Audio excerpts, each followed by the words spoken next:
মাদ্রাসা প্রতিষ্ঠা হওয়ার পরে ওদের কাফেরদের দাস তথাকথিত সাবেক স্বৈরাচারী আরেক মুশরিকদের গোলাম মন্ত্রী নওফেল সে কি বলেছিল নিশ্চয় আপনাদের মনে থাকার কথা। সে কি বলেছিল? সে মন্তব্য করেছিল যে যত্রতত্র মাদ্রাসা প্রতিষ্ঠা হওয়ার কারণে প্রাইমারি স্কুলের ছাত্র সংখ্যা কমে যাচ্ছে। এই কথা কি ভুলে গেছেন আপনারা?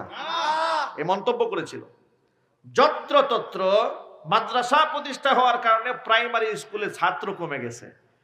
আসলে যে প্রাইমারি স্কুলে শিক্ষার নামে তারা কুশিক্ষা দিচ্ছে, এই জন্য মানুষ মুখ ফিরিয়ে নিচ্ছে, তা বলতো না। ঠিক কিনা বলে? আমি তখনই প্রতিবাদ জানিয়েছিলাম, আজও করি, আগেও করেছি, এখনো করি। আগে যদি প্রতিবাদ নাই জানাতাম তো আমার নামে তো মামলা হইতো না। কথা বলেন ঠিক কিনা বলে? আমাকে তো মসজিদ পরিবর্তন করতে হতো না। আমার প্রিয় যুবক ভাইরা কথাটা খুব মনোযোগ সহকারে শোনেন। প্রাইমারি স্কুল থেকে মানুষ কেন মুখ ফিরিয়ে নিয়েছিল তার কারণটা কি? কারণ তারা শিক্ষা সিলেবাসকে পরিবর্তন করতে করতে এমন ভাবে করে দিয়েছিল, ওই শিক্ষায় শিক্ষিত হলে মানুষ আর মানুষ হতো না, সে আরো জানোয়ার হয়ে যেত।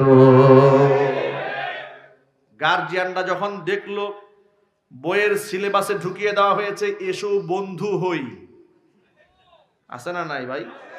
এসো বন্ধু হই চ্যাপ্টারে দিয়েছে যে ক্লাসের একসাথে পড়াশোনা করে একটা ছেলে এবং মেয়ে, তারা যদি একে অপরকে স্পর্শ করে এটা দোষের কিছু নয়। শুধু কি তাই? এই সমস্ত গল্প দিয়ে তারা মেয়েদের লাজ লজ্জা নষ্ট করে দিয়ে ফ্রি সেক্স, পশ্চিমা ধাঁচের কাফেরদের সমাজ ব্যবস্থা এই দেশে চালু করার ষড়যন্ত্র করেছিল।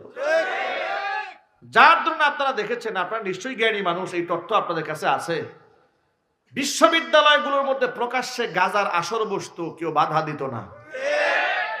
গায়ে উড়না আছে না নাই দেখার কোনো লোক ছিল না। বয়ফ্রেন্ড গার্লফ্রেন্ড এগুলো তো উঠা বসা করা, এগুলো তো মনে করি একেবারেই কোনো সাবজেক্টের কাতারেই পড়ে না। কথা বলতে হবে ঠিক কিনা? যে বিশ্ববিদ্যালয়ে হাফ প্যান্ট পরুক, জিন্সের প্যান্ট পরুক, ছেলে মেয়ে বিড়ি খাক, তামাক খাক, গাঁজা খাক, বাধা দেওয়ার লোক নাই, কিন্তু সেই একই বিশ্ববিদ্যালয়ে মেয়ে হিজাব পরলো কেন, বুরকা পরলো কেন, এটা নিয়ে এলার্জি শুরু হয়ে যেত।